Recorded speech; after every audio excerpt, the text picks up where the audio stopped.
For decades, earning $100,000 a year was seen as a milestone that meant security, comfort, and enough breathing room for the future. Today, many people earning six figures still glance at their bank account before making even routine purchases. That raises an uncomfortable question about why higher income no longer seems to create the same sense of stability. Many followed the traditional path of education, hard work, and career growth, yet life still feels surprisingly fragile. The challenge may not be personal failure, but the fact that living costs have evolved faster than the definition of success. As expenses keep climbing, an income that once looked impressive can start feeling surprisingly ordinary. This is the margin where we examine the math behind modern work, money, risk, and the pressures shaping everyday financial life. Today, we explore why $100,000 can feel like survival mode and why financial freedom may depend on more than income alone. For decades, earning six figures carried a powerful psychological weight as the ultimate symbol of middle-class success in America. Many people grew up believing that reaching $100,000 a year would automatically make life feel secure. At one time, that belief made sense because housing and essential expenses consumed a much smaller share of income. Higher income once created a healthy margin between earnings and expenses, and that margin often felt like peace of mind. The problem began when the dream number stayed the same while the cost of living quietly kept moving higher. Today, many workers finally reach the income target that once seemed extraordinary, yet the expected feeling never arrives. They feel confused because the numbers suggest success even when everyday life tells a different story. Despite earning more than previous generations, many people still experience daily financial tightness. The reality is that financial freedom comes less from a specific salary and more from the gap between income and spending. For many households today, that financial margin is becoming smaller, which is why six figures no longer feel the way they once did. The uncomfortable reality is that many everyday expenses have been rising faster than people's sense of financial security. Housing costs climb so much that both renters and buyers often feel like they are running on the same treadmill. Healthcare, education, and even grocery bills now take a larger share of income than many people expected. For many workers, pay increases are spent catching up with inflation rather than expanding their financial margin. That creates a strange illusion where income grows on paper, but peace of mind stays in the same place. Some people blame themselves for falling behind when part of the story is that the economic environment has changed. Personal responsibility still matters, but understanding the environment helps explain why progress can feel slower.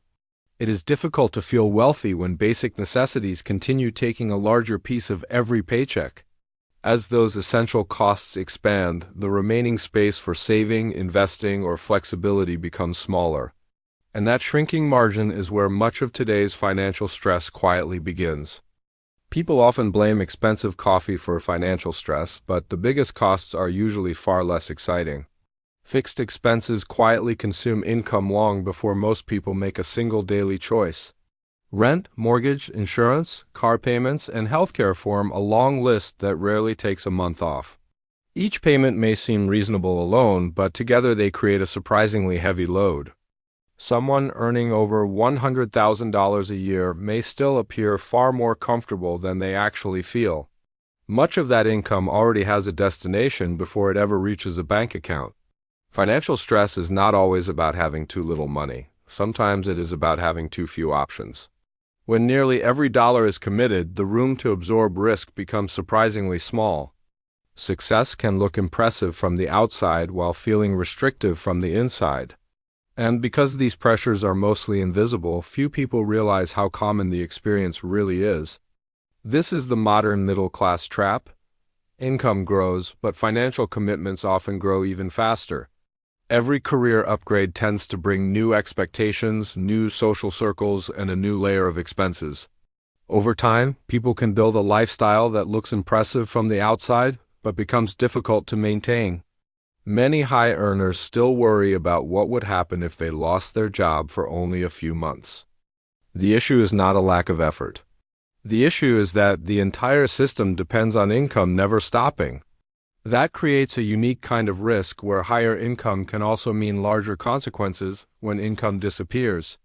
Ironically, people often chase money for freedom and end up creating a new form of dependence. They may own more assets, but they often have fewer realistic options than they expected. And when options begin to disappear, the feeling of security often disappears with them.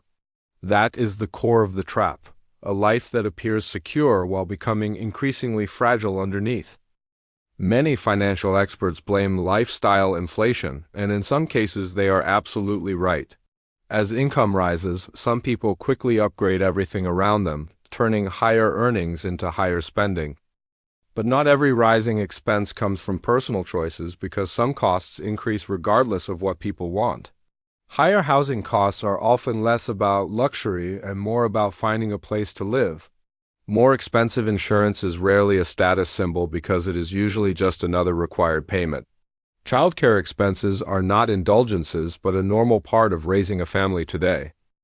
That is why it is important to separate lifestyle inflation from costs that simply arrive with modern life. One comes from personal desires while the other comes from economic conditions outside individual control. Many families today are dealing with both forces at the same time, making financial progress feel slower. When both pressures combine, even a large income can still feel like it barely covers everyday life.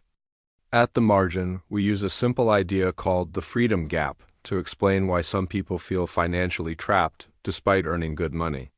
Many people focus only on income, but income alone tells only half of the financial story. Real freedom comes from the difference between what enters your account and what quietly leaves it every month. Imagine two workers, and the first earns $150,000 a year. Yet most of that income is already committed to large financial obligations before the month even begins. The second worker earns less but keeps fixed expenses low and manageable. Which person is actually more free is not always the one earning the bigger salary. Freedom is not measured by gross income, but by the margin that remains after obligations are paid. Margin creates options, and options reduce the risk of feeling trapped by every financial decision. And in the long term, that quiet sense of control is a form of wealth that rarely appears on a paycheck. If shrinking margin is the problem, then the answer is not always earning more, but preserving more of what already stays with you. Sometimes the smartest financial move is simply defending the breathing room you already have. Start by identifying the fixed expenses that limit your flexibility long before small purchases ever matter. Most people chase tiny savings while the largest costs quietly shape their entire financial reality. The goal is not deprivation, but creating enough space to handle life with less financial friction. Breathing room improves judgment, and better decisions often compound over a longer time horizon. In a world with uncertainty and volatility, emergency savings and margin become even more valuable. Even a small increase in financial margin can reduce stress far more than many people expect. Financial freedom is less about luxury and more about having choices when circumstances suddenly change. Every meaningful financial choice begins with one simple thing: having margin before you need it. The biggest lesson may be this: income and freedom often move in different directions, even when the paycheck looks impressive. Some people earn a lot yet live with constant financial stress, while others earn less and sleep better at night.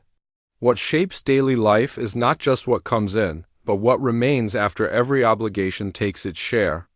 Modern life constantly encourages us to upgrade, and financial margin is often the first thing sacrificed. Yet margin is where peace lives, because flexibility begins when every dollar is not already spoken for.